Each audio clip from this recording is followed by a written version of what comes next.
Imagine sitting at a dinner table while the people who raised you call you a thief, knowing you're the only one in the room who actually knows where the money went. My father looked me in the eye, his voice trembling with a fake sense of betrayal, and demanded my last dollar. He was convinced I was the problem. He had no idea that tucked under my chair was a folder that would dismantle his entire life. I wasn't just there for dinner.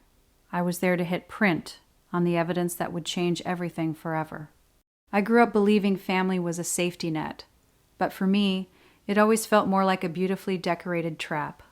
I'm a Laura, and for years my life was a cycle of exhaustion. I worked 2 jobs, one at a diner, starting at 5 a.m., and another at a call center until midnight.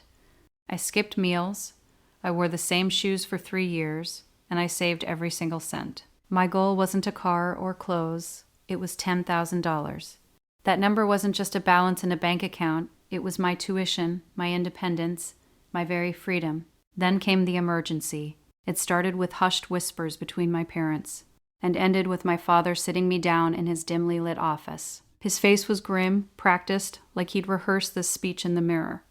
He told me the family business was bleeding out, and that it was my moral duty as his eldest daughter to hand over my savings to keep the roof over our heads. He talked about family legacy and sacrifice, but something felt off. The math didn't add up. He was claiming bankruptcy, yet I'd seen him browsing luxury vacation sites just a week before. When I quietly said no, when I told him I needed that money to finally start my degree, the mask slipped. He didn't just get angry, he turned the entire house into a war zone.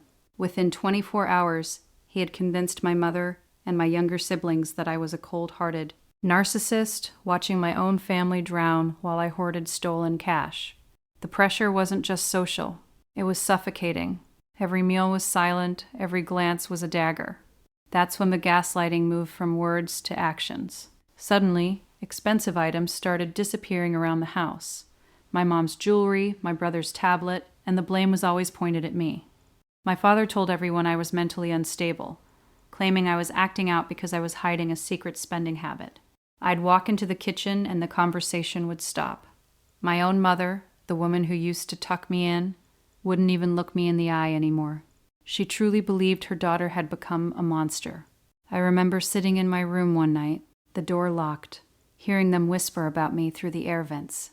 "She's not the girl we raised," my father would sigh, loud enough for me to hear. "She's dangerous." I felt like a ghost in my own home.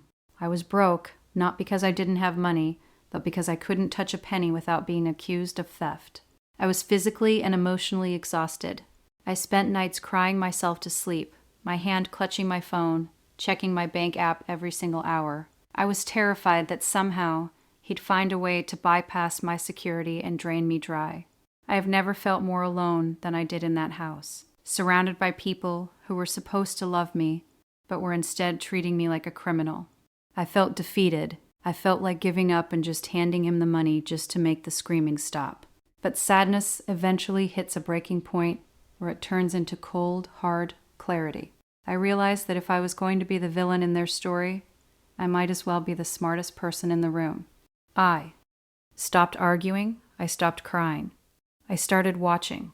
I noticed my father suddenly had a brand new high-end watch that he claimed was a knockoff.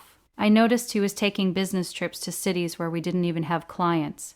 I decided right then that I was done being a victim. I became a private investigator in my own house.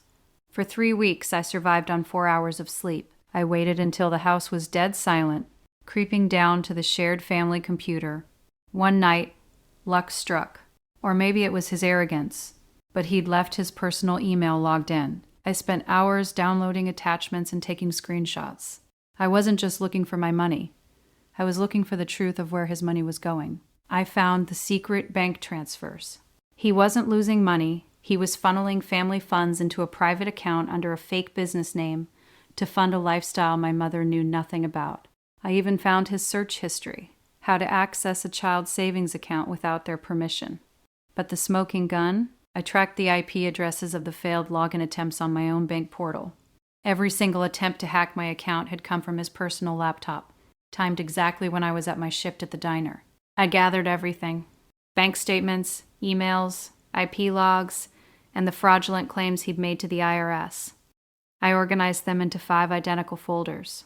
I wasn't looking for revenge anymore. I was looking for an exit strategy. The stage was set for Thanksgiving. It was the only time the entire extended family, including the uncles who funded his business, would be under one roof. The atmosphere was thick with tension. As the turkey was carved, my father stood up, wineglass in hand, and started a grace that quickly devolved into a public shaming. He talked about loyalty and how certain people in the room needed to learn that family comes before personal greed. He was looking right at me, waiting for me to break. "You're right, Dad," I said, standing up. The clinking of silverware stopped. The room went ice cold. "We should definitely talk about loyalty, and we should definitely talk about where the money is going." I reached under the table and pulled out the folders. "Pass these around, please. I wouldn't want anyone to miss the details." I handed the first folder to my mother. Her hands shook as she saw the photos of the secret account and the business trips that were actually vacations with someone else. I handed the second to my Uncle Mark, who had loaned my father $50,000 to save the company. I stood there, calm and steady, as I explained the IP tracking. I showed the timestamps of his attempts to hack my tuition money while I was working 14-hour days. My father tried to lung for the papers, shouting that I was a liar, but my uncle, a man twice his size, held him back. The shouting shifted. It wasn't directed at me anymore. It was a roar of betrayal directed at him. I didn't say another word. I just watched as the house of cards he'd built for 20 years collapsed in 20 minutes. The fallout was absolute. My mother filed for divorce a week later after finding out the full extent of his double life. My father is currently facing a mountain of debt and a series of lawsuits from family members he defrauded. He lives in a small apartment now, and not a single one of his children speaks to him. As for me, I moved out that night. I used the very savings he tried to steal to get an apartment near my university. I'm finally a student, and for the first time in my life, I can sleep through the night without checking my bank app. It wasn't the happy ending I imagined when I was a little girl, but it was the honest one. People will always tell you that blood is thicker than water, usually as a way to keep you quiet while they bleed you dry. But I learned that the truth doesn't need to shout to be heard. It just needs to be documented. Family is built on trust and respect, not just DNA. And if you don't stand up for your own truth, you'll spend your whole life living someone else's lie.